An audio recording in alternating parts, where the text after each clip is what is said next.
As-tu déjà imaginé ce qui se passerait si, au lieu de chercher, d'attendre ou de supplier, c'était toi qui provoquais le désir de revenir?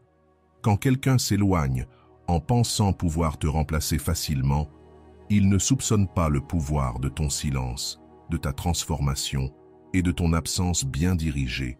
Il ne s'agit pas de manipuler mais d'éveiller, car quand tu changes, l'autre ressent le vide, et ce vide, loin de t'effacer, devient un miroir. Il lui rappelle ce qu'il a perdu, ce que tu valais, ce que personne d'autre ne lui offrira. Dans cette vidéo, tu vas découvrir comment faire pour que cette personne non seulement pense à toi, mais finit par supplier de revenir, pas parce que tu l'auras poursuivi, mais parce que ta nouvelle version devient irrésistible. Prépare-toi, car le véritable pouvoir ne réside pas dans la poursuite, mais dans l'attraction née du détachement et de la transformation intérieure. Avant de commencer, prends un instant pour écrire en commentaire « Je mérite d'être aimé ». Fais-le comme un engagement envers toi-même, un premier pas vers la meilleure version de toi. On avance ensemble sur ce chemin. Première étape. Cultive une véritable indépendance émotionnelle.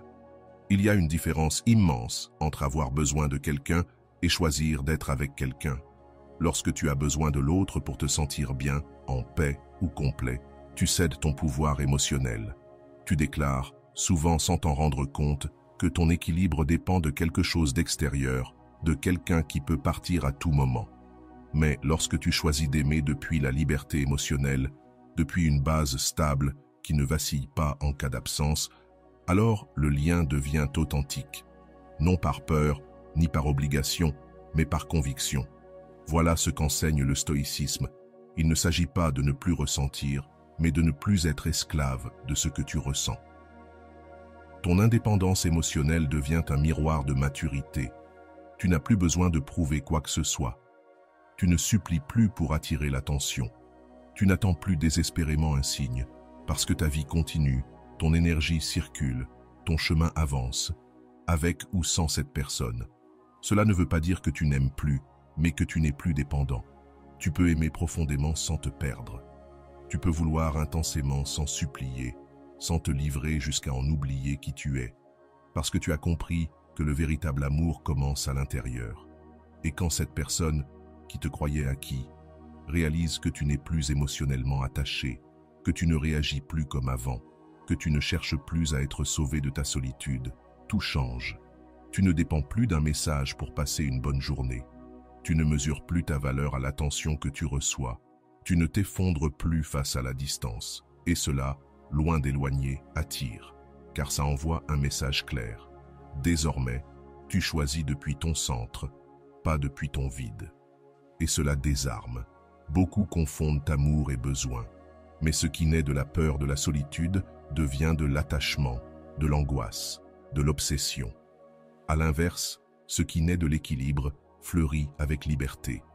Et cela se voit dans ton regard paisible, dans ton silence ferme, dans ta capacité à te retirer sans amertume. Non pas parce que tu ne ressens rien, mais parce que tu te respectes trop pour forcer ce qui ne coule plus. Cette tranquillité trouble celui qui s'attendait à te voir supplier, revenir, insister. Car désormais, c'est toi qui contrôles tes émotions. Tu ne vis plus à la merci de l'affection des autres.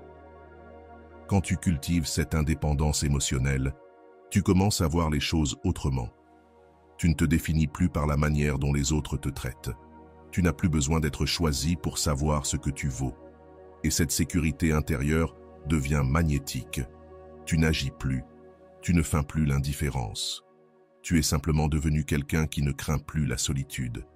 Tu as compris qu'elle n'est pas une menace, mais un sanctuaire sacré pour grandir. Et lorsque tu l'accueilles, elle devient ton allié.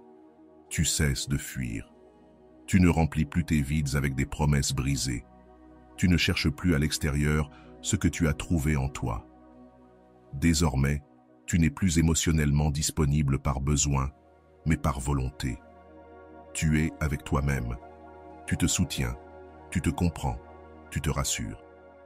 Et lorsque quelqu'un revient s'attendant à retrouver l'ancienne version dépendante, il se confronte à une transformation qu'il n'avait pas anticipée. Tu n'es plus le même. Tu as grandi dans le silence, dans l'absence, dans la douleur que tu as su traverser sans fuir. Et maintenant, celui qui t'avait quitté en te croyant acquis se sent soudainement menacé par ta paix retrouvée. Il n'y a rien de plus attirant qu'une personne qui n'a pas besoin d'être aimée pour se sentir entière. Une personne qui peut t'aimer librement, sans possessivité, sans contrôle, sans angoisse. C'est l'essence du détachement conscient que nous enseigne le stoïcisme. Ce n'est pas de l'insensibilité. C'est une sensibilité tellement profonde qu'elle ne craint plus la perte, car elle sait que rien de véritable ne se force. Et ce qui s'en va sans raison n'était pas de l'amour, mais de la dépendance. Avant de continuer, si tu n'es pas encore abonné à ma chaîne YouTube, je t'invite à le faire dès maintenant. En t'abonnant, tu seras informé de toutes mes nouvelles vidéos, ce qui te permettra de ne rien manquer de contenu précieux. Deuxième étape, préserve le mystère sans perdre ton authenticité. Le mystère authentique n'est pas un masque. Il ne s'agit pas de jouer à être quelqu'un d'autre ni de manipuler avec des silences calculés. Il s'agit d'apprendre à préserver ce qui est précieux pour ceux qui le méritent vraiment. Le stoïcisme nous enseigne que ce qui est intime doit être protégé, non par orgueil, mais par sagesse. Lorsque tu choisis de ne pas tout révéler, chaque pensée, chaque émotion, chaque détail de ta vie, tu ne te coupes pas du monde, tu te respectes. Tu affirmes que ton monde intérieur a de la valeur et que tout le monde ne peut y entrer sans invitation. On vit à une époque où tout s'expose, où la vulnérabilité devient une monnaie émotionnelle, où l'on croit que pour créer du lien, il faut tout dire. Mais cela n'attire pas, cela étouffe. Ce qui est entièrement prévisible, ce qui se livre sans filtre, ce qui se crie sans retenue, perd de son intensité. Le désir naît du mystère, pas de la surexposition. Et lorsque quelqu'un remarque que tu ne racontes plus tout ce que tu ressens, que tu ne partages plus tout ce que tu penses, que tu ne te justifies plus, une étincelle de curiosité s'allume. Ce mystère n'est pas de l'indifférence, c'est le signe d'une évolution émotionnelle. Tu as compris que ce qui a de la valeur ne se donne pas, il se partage avec discernement. Et cela génère une énergie magnétique. Celui qui t'a quitté en croyant tout savoir de toi commence à douter. Il ne sait plus ce que tu ressens, s'il te manque, si tu avances, si tu souffres. Et ce doute, qui n'existait pas avant car tu étais toujours émotionnellement transparent, commence à résonner dans son esprit. Ton silence parle plus fort que tes mots. Ta retenue soulève des questions. Ta nouvelle manière de garder certains moments pour toi seul fait de toi une présence plus puissante. Tu n'es plus facile à lire. Tu ne livres plus ton histoire comme si elle n'avait pas de valeur. Et cela, même si c'est subtil, change toute la dynamique. L'autre commence à projeter, à imaginer, à reconstruire ton image dans l'incertitude. Et c'est là que naît le désir de se reconnecter. L'authenticité ne se perd pas dans le silence. Elle se renforce. Car tu ne parles plus pour combler le vide. Tu ne publies plus par peur de disparaître. Tu ne partages plus pour obtenir l'approbation. Tu es en silence parce que tu es bien, parce que tu es aligné avec toi-même, parce que tu sais que ce que tu vis n'a pas besoin d'être validé pour être réel. Tu le ressens profondément. Mais tu n'as plus besoin que les autres le sachent pour que ce soit vrai. Et ça, c'est la maturité. C'est ce que le stoïcisme appelle la maîtrise de soi. Rester fidèle à ton essence sans la livrer en pâture. Le mystère né de l'authenticité est irrésistible, car ce n'est pas un jeu. C'est une conséquence. C'est ce qui arrive quand tu arrêtes de parler par peur d'être oublié. Quand tu ne t'exposes plus dans l'espoir d'être aimé. Quand tu comprends que ton histoire, ta douleur, ta transformation méritent le respect, le temps et l'espace. Et celui ou celle qui voudra découvrir cette version de toi devra la mériter. Non avec de belles paroles, mais par sa présence, son respect et sa cohérence. Ce que tu donnais autrefois dans l'urgence devient maintenant inaccessible. Pas par vengeance, mais parce que tu es en train de guérir. Tu es à une autre étape. Tu n'as plus besoin d'être compris par tous. Il te suffit de te comprendre toi-même, de t'accompagner et de reconnaître ton silence comme une partie de ta force. Celui qui pensait pouvoir revenir quand il le souhaitait trouve désormais une porte fermée. Pas par rancune, mais par évolution. Troisième étape. Affirme ta valeur sans chercher l'approbation. Il existe en toi une tranquillité qui ne demande aucune validation. Tu ne bouges plus pour plaire, pour être vu, pour être accepté. Tu avances parce que tu sais qui tu es, parce que tu comprends que ta valeur ne dépend pas des applaudissements, ni des rejets. Et même si cela semble invisible au début, c'est profondément attirant.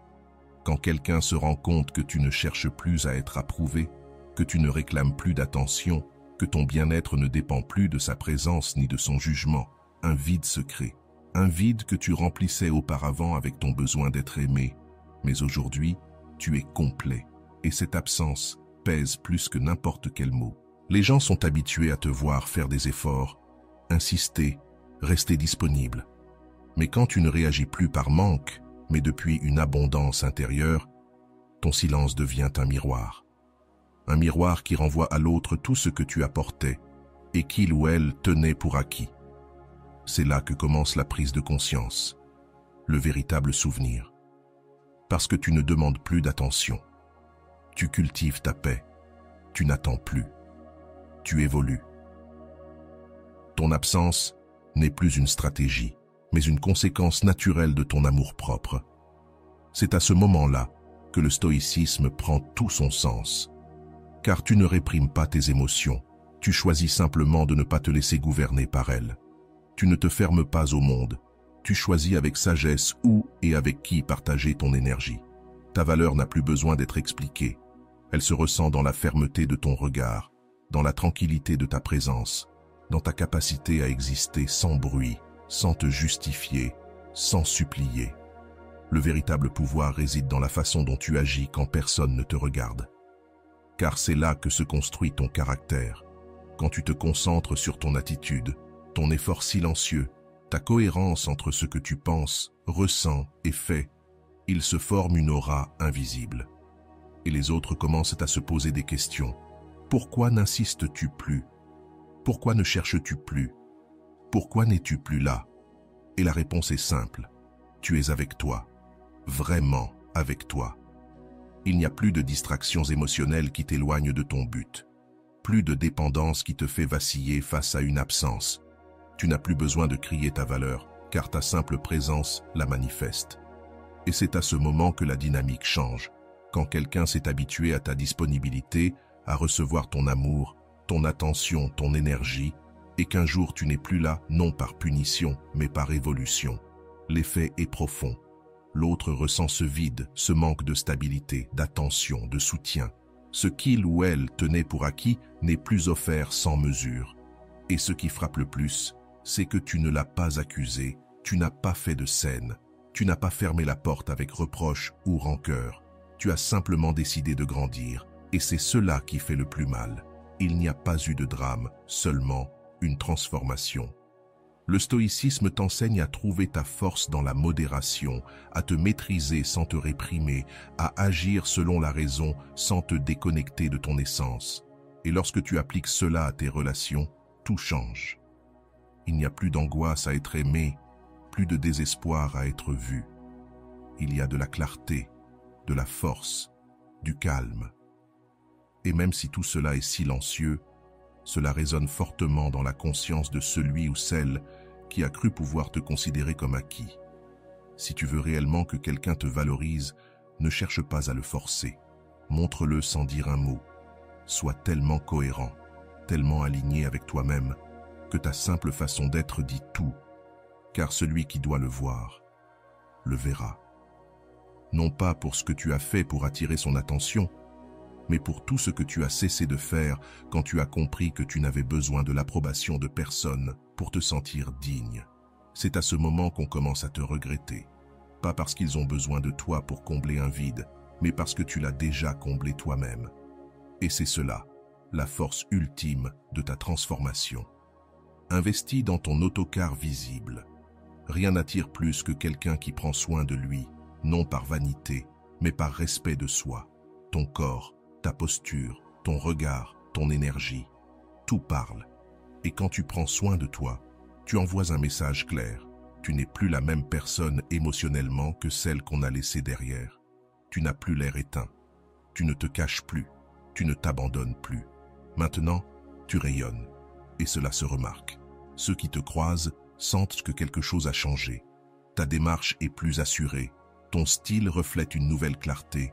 Tes yeux expriment une paix profonde. Même ta façon de respirer semble plus légère. Cette transformation visuelle est impossible à ignorer.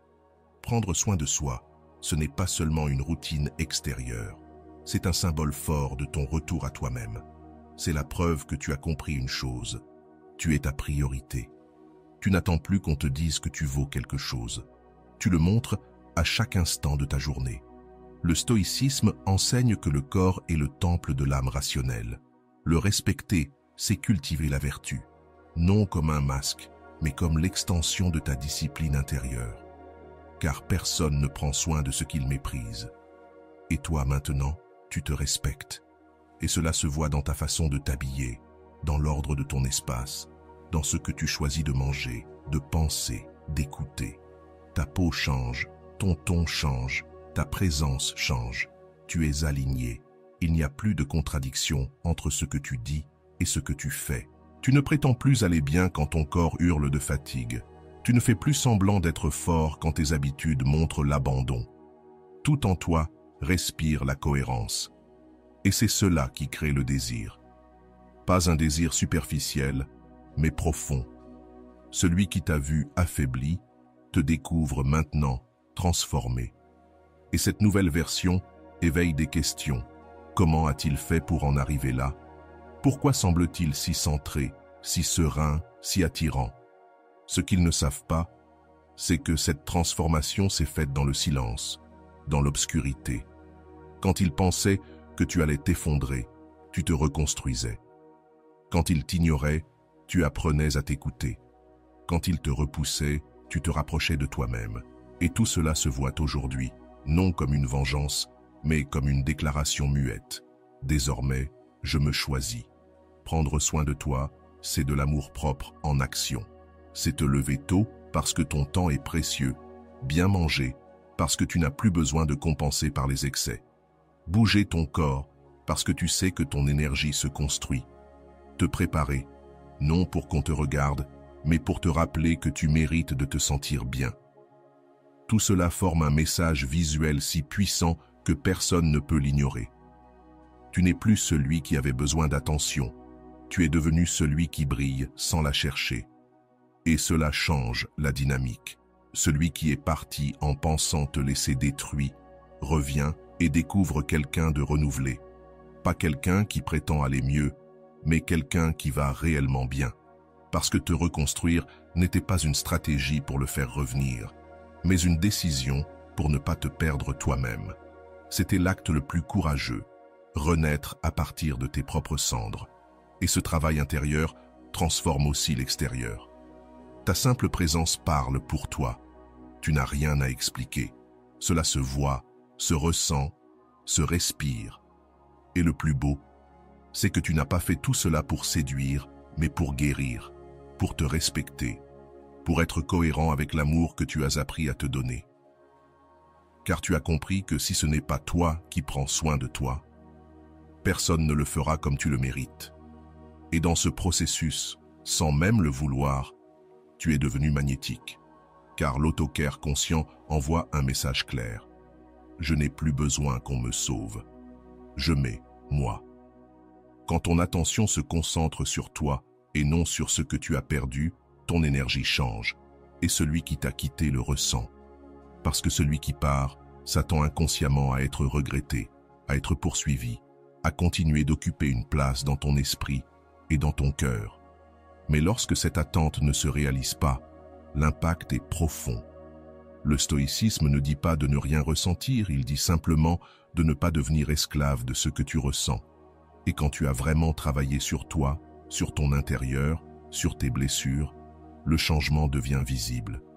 Pas parce que tu le cries, mais parce que tu n'as plus besoin de revenir en arrière. Tu ne cherches plus d'explications. Tu ne supplies pas pour une seconde chance. Tu ne fais pas semblant d'aller bien pour créer de la jalousie. Tu vas bien, réellement. Et cette sérénité après la rupture déstabilise. Parce que ce n'est pas de la froideur, c'est de la paix. Tu n'es pas dans le déni, tu es dans l'acceptation. Et dans cette acceptation, tu as trouvé quelque chose de plus précieux qu'une réconciliation forcée, la liberté. Ta présence ne réclame plus d'attention, ton regard n'attend plus de reconnaissance, ton énergie n'est plus liée à la nostalgie. Tu es ici, maintenant, en train de vivre. Et cela en dit long. Alors que l'autre s'attendait à des sous-entendus, à des messages ambigus, à des publications pleines d'intentions cachées, toi, tu as choisi le silence comme réponse et la croissance comme chemin. Non pas pour provoquer, mais parce que tu as compris qu'il était plus important de revenir à toi que d'attendre quelqu'un d'autre.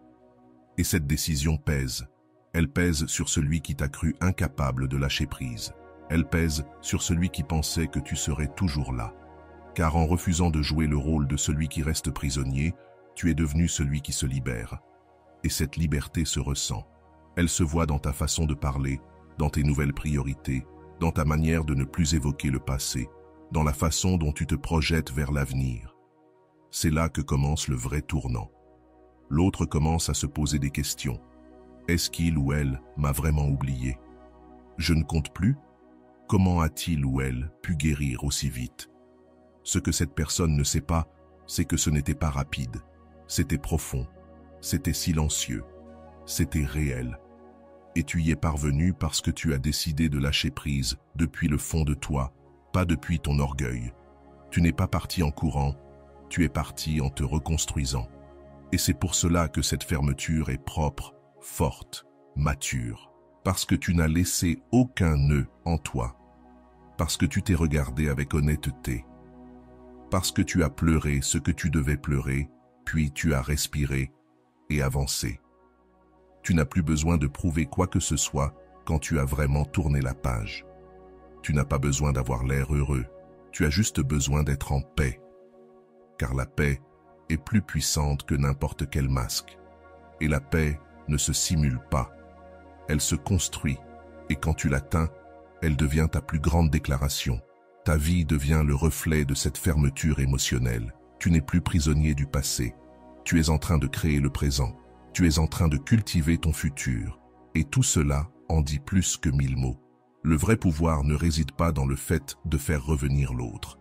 Il est dans le fait de ne plus avoir besoin qu'il ou elle revienne. Il est dans le fait d'être si complet avec toi-même que ce qui était une blessure devient une leçon. Et cette leçon se reflète dans chaque partie de toi, dans tes nouvelles habitudes, dans tes décisions plus affirmées, dans ton estime de toi restaurée. Tu n'es plus le ou la même, et ce n'est pas par vengeance, c'est par évolution.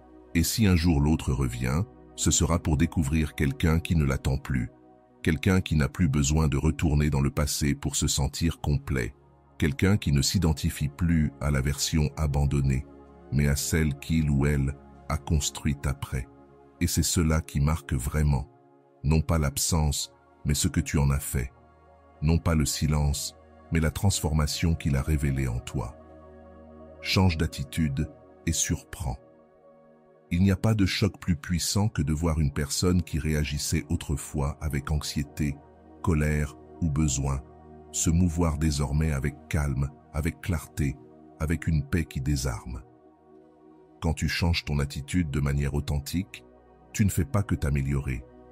Tu envoies un message silencieux au monde, surtout à ceux qui t'ont connu dans tes moments les plus vulnérables. Ce message dit « Je ne suis plus la même personne. Je n'agis plus par peur. Je ne me brise plus à cause de ce qui me détruisait autrefois. Maintenant, je choisis de répondre, pas de réagir. Je suis maître de moi-même, pas esclave de mes émotions. Et cela, même si tu ne le dis pas à voix haute, ça se ressent. Le stoïcisme ne te demande pas de faire semblant d'être fort.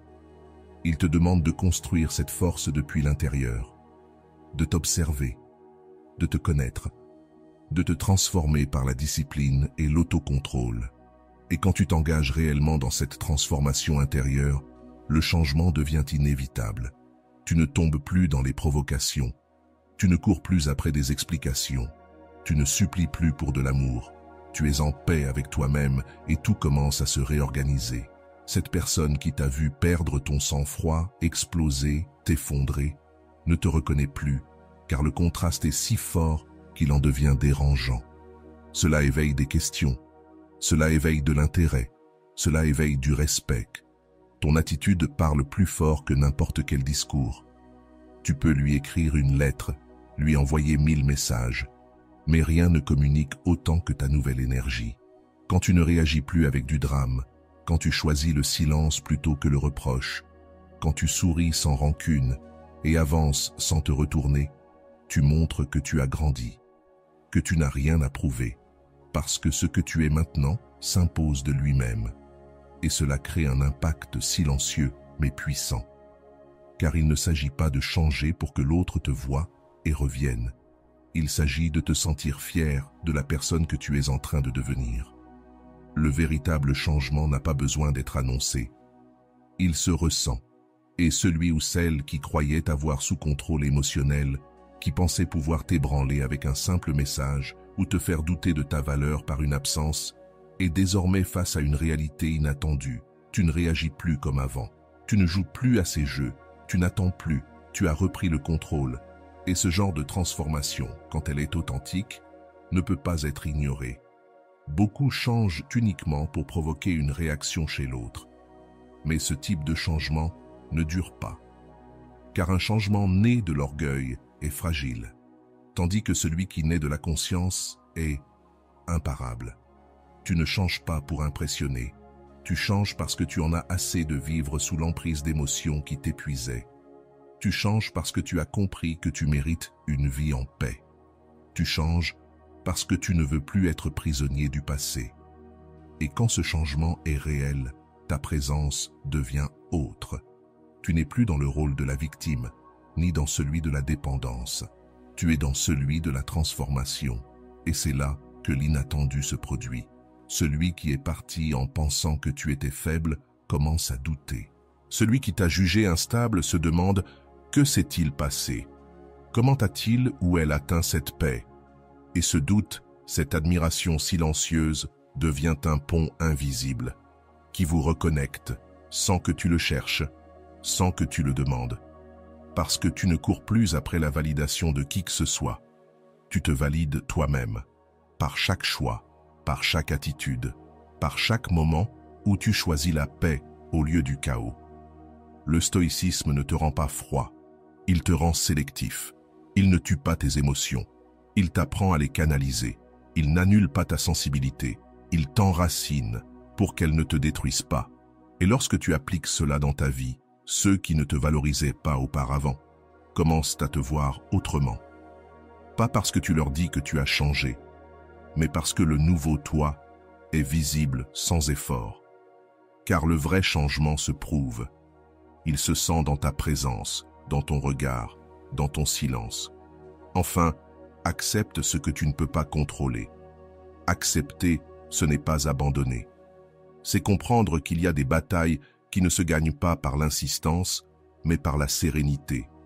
Que tout ce qui fait mal ne mérite pas d'être réparé.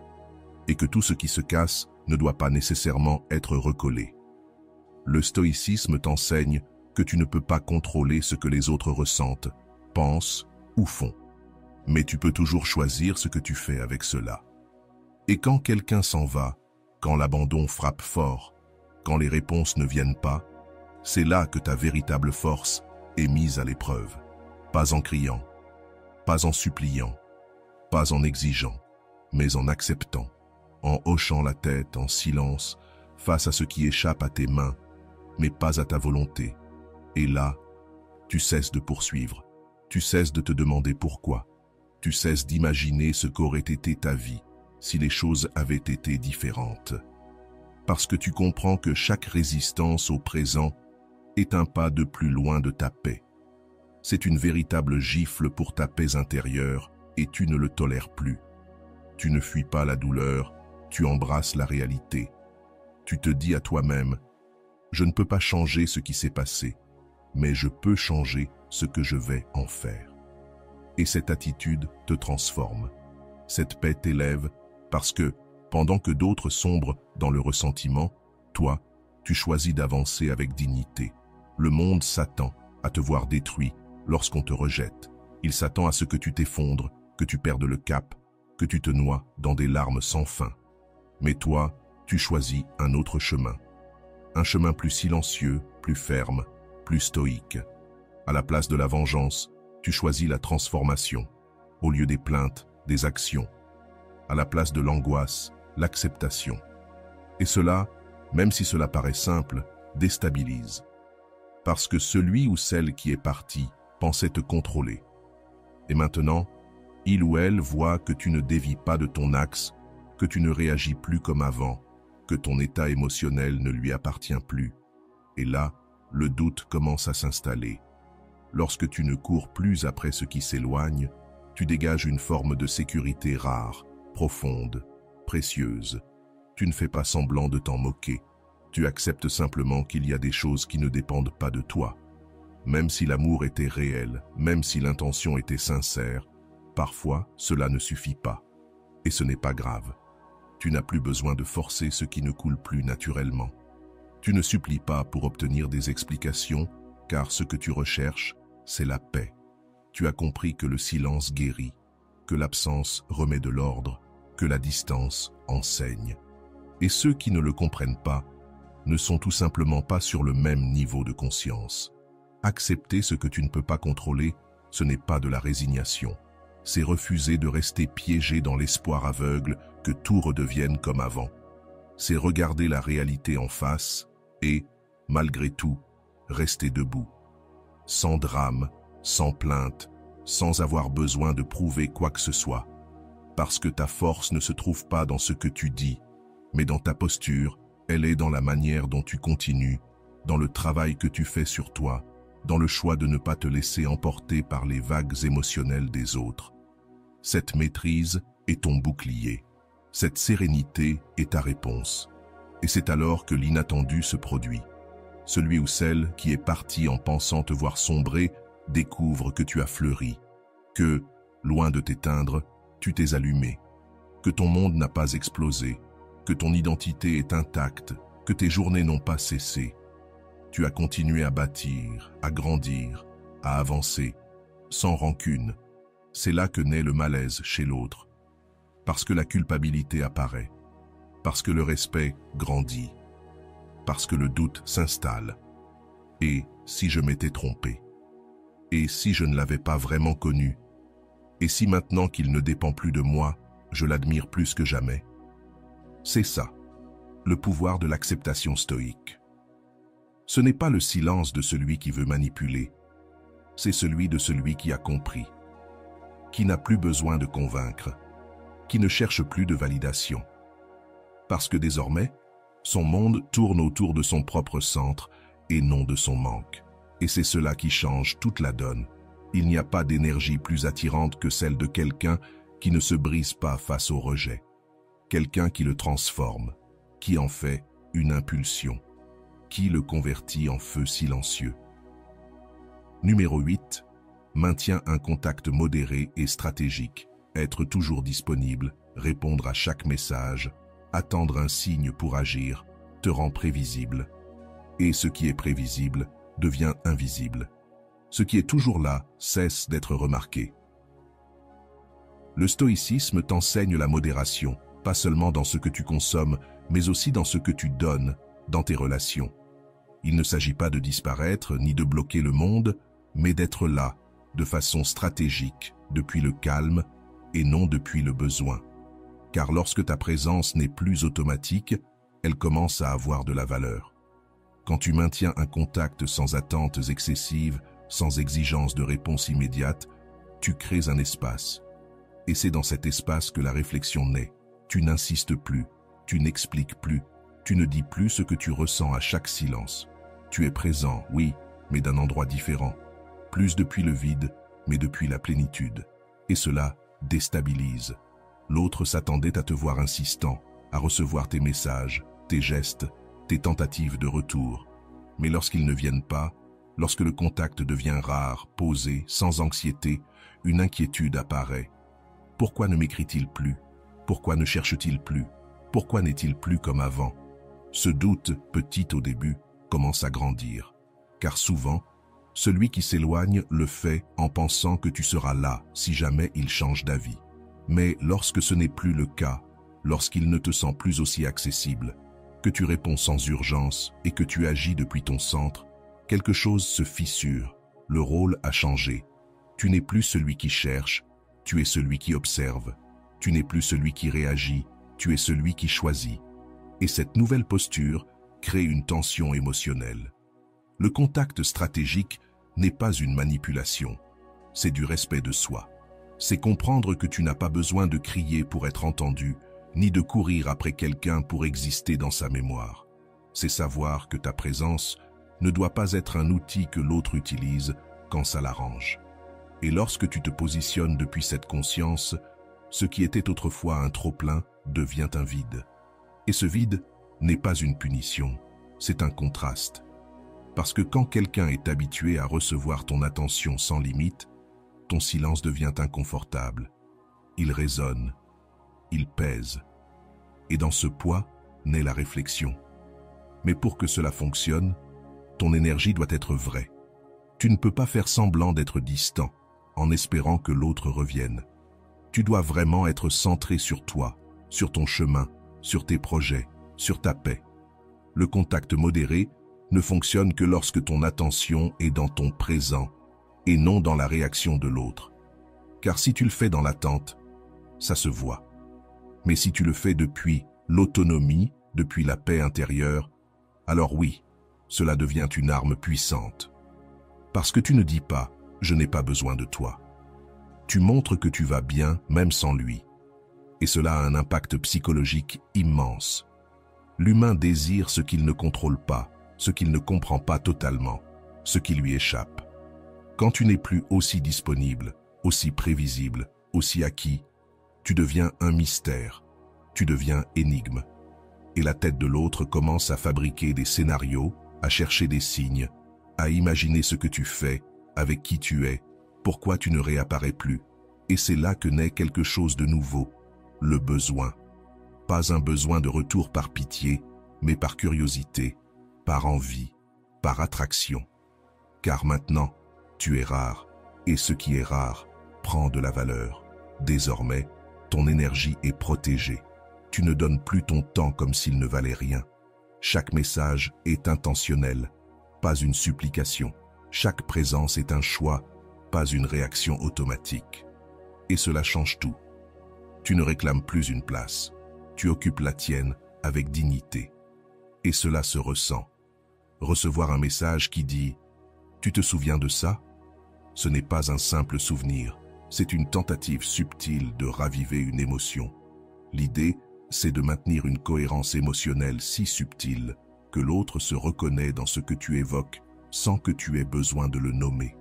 Il ne s'agit pas d'utiliser les souvenirs comme des chaînes, mais comme des miroirs. Parce que, souvent, celui qui s'éloigne a besoin de distance pour réaliser la valeur de ce qu'il a perdu. Mais si tu forces, si tu pousses pour provoquer ce retour émotionnel, l'effet se brise. En revanche, si tu le fais avec calme, depuis une présence qui respecte sans oublier, l'impact est bien plus profond. Le stoïcisme ne nie pas les émotions, il leur donne leur juste place. Et dans ce cas, les émotions du passé ont un rôle. Rappeler à l'autre qui tu étais, ce que tu apportais, ce que cela faisait d'être à tes côtés. Pas dans le manque, mais dans l'essence. Parce que si quelque chose a été réel, le souvenir ne s'efface pas, il se transforme. Et si tu sais le toucher avec élégance, avec subtilité, sans attachement, tu peux provoquer une réaction intérieure qu'aucune parole directe n'aurait pu générer. Il y a des gestes qui parlent plus fort que n'importe quelle déclaration. Une chanson que vous écoutiez ensemble, un livre partagé, un plat, une phrase, un lieu, ce sont ces petits éléments qui réactivent la mémoire émotionnelle et réchauffent le cœur. Le problème, ce n'est pas l'oubli, c'est la fermeture émotionnelle. Et tu ne cherches pas à rouvrir une blessure. Tu montres simplement que ce que vous avez vécu était précieux, que tu n'as pas besoin de le posséder pour l'honorer. Et ça, même sans le dire, devient une invitation à regarder à l'intérieur de soi. Une émotion bien utilisée ne crie pas, ne réclame pas, ne presse pas. Elle est simplement là, flottant doucement, rappelant en silence ce qui a été. Et celui qui la reçoit ne l'oublie pas. Peut-être qu'il l'ignore au début, peut-être qu'il minimise son importance, mais un jour, ce souvenir touche une corde enfouie. Et là, commence la reconsidération. Parce que tu ne dis pas « reviens », tu dis « cela a aussi été réel ». Tu ne demandes pas une seconde chance. Tu montres que la première en valait déjà la peine. Et cette différence change tout. Ton intention doit être claire. Tu ne veux pas manipuler les émotions, mais activer les souvenirs avec respect. Pas pour réécrire l'histoire, mais pour fermer le chapitre avec vérité. Et si quelque chose se rouvre, ce sera par choix mutuel, non par pression émotionnelle. Car la sagesse stoïcienne, c'est aussi savoir quand avancer, mais surtout quand laisser le passé parler de lui-même. Si tu fais cela correctement, l'autre ne sentira pas que tu le recherches. Il sentira simplement que tu te souviens, pas depuis la douleur, mais depuis la maturité. Et ce genre de souvenir laisse une trace, parce qu'on sent qu'il n'y a plus de rancune, plus de besoin, plus d'angoisse. Juste une énergie claire qui dit « j'ai été là et j'en suis reconnaissant ». Et quand quelqu'un sent qu'il a été important, il commence à se demander pourquoi il est parti. Et lorsque cela arrive, le silence se brise à l'intérieur, même si à l'extérieur, tout reste calme. Autre clé essentielle, sois positif et socialement actif. Rien ne trouble plus celui qui t'a quitté que de te voir sourire avec sincérité, te voir partager des moments, créer de nouvelles connexions, profiter de la vie sans l'ombre du passé. Parce qu'il y a une attente silencieuse, celle que tu vas t'arrêter, que tu vas t'éteindre un temps, sombrer dans la nostalgie, fermer ton monde en attendant un signe. Mais quand il voit que tu es dehors, vivant, rayonnant, grandissant, quelque chose s'allume dans son esprit.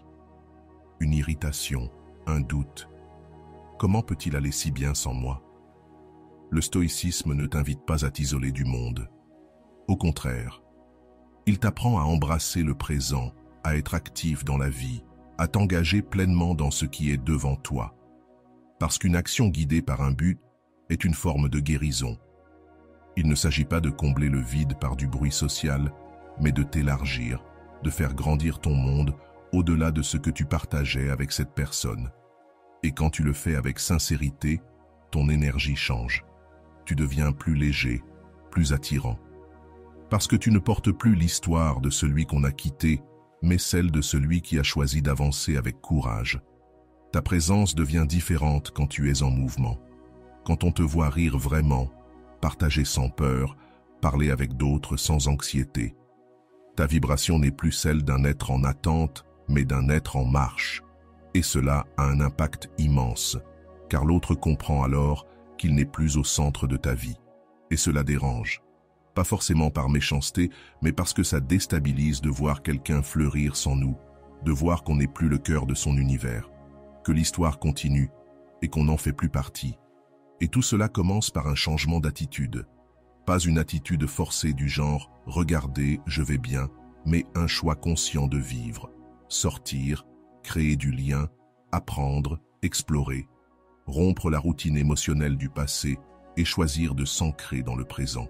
Parce qu'en faisant cela, non seulement tu te libères toi-même, mais tu libères aussi les autres de l'idée qu'ils t'ont mise en pause. Et là naît le contraste. Celui qui croyait que tu étais dépendant te découvre indépendant. Celui qui pensait que tu aurais du mal à bouger te voit danser avec la vie. Oui, il y aura encore des douleurs silencieuses, des souvenirs qui serrent un peu. Mais même là, tu choisis d'agir, pas pour fuir la peine, mais pour ne pas en faire une excuse. Tu n'es plus esclave de ce que tu as perdu. Tu es désormais l'architecte de ce que tu construis. Et chaque nouvelle expérience, chaque nouvelle personne, chaque activité qui te relie à toi-même est une preuve vivante que tu avances, que tu n'es plus en pause, que tu t'ouvres au monde avec une version plus consciente, plus forte de toi, et cela te rend magnétique. Parce que les gens ne sont pas attirés uniquement par ton apparence ou tes mots, mais par ton énergie, par ta manière de bouger, d'habiter l'espace, de te faire présent sans demander la permission. L'autre commence à voir de nouveaux visages rire avec toi, de nouveaux projets, de nouvelles habitudes, de nouveaux regards. Et alors surgit une question inévitable. Pourquoi ne fais-je plus partie de ça? Parce que ta vie ne tourne plus autour du passé, mais autour du présent que tu vis et du futur que tu construis. Et là, sans que tu le cherches, naît le regret. Car pendant qu'il t'imaginait t'effondrer, tu as choisi de t'élever. Pendant qu'il pensait que tu allais t'arrêter, tu as accéléré. Pendant qu'il te voyait figé, tu étais déjà en train d'ouvrir de nouveaux chemins. Et tout cela sans crier gare, parce que ta vie parle pour toi. Ton énergie le communique. Chaque jour où tu choisis de bouger, de rire, de vivre, tu dis avec des actes « Je vais bien et je n'ai besoin de personne pour continuer de grandir ». Et voilà, j'espère que vous avez trouvé beaucoup de valeur dans cette vidéo. Merci d'être resté jusqu'à la fin de cette vidéo, j'adore quand vous faites ça. Si vous avez bien compris les enseignements de cette vidéo, vous pouvez écrire en commentaire « Mon temps est précieux ». J'espère vous revoir dans une autre vidéo.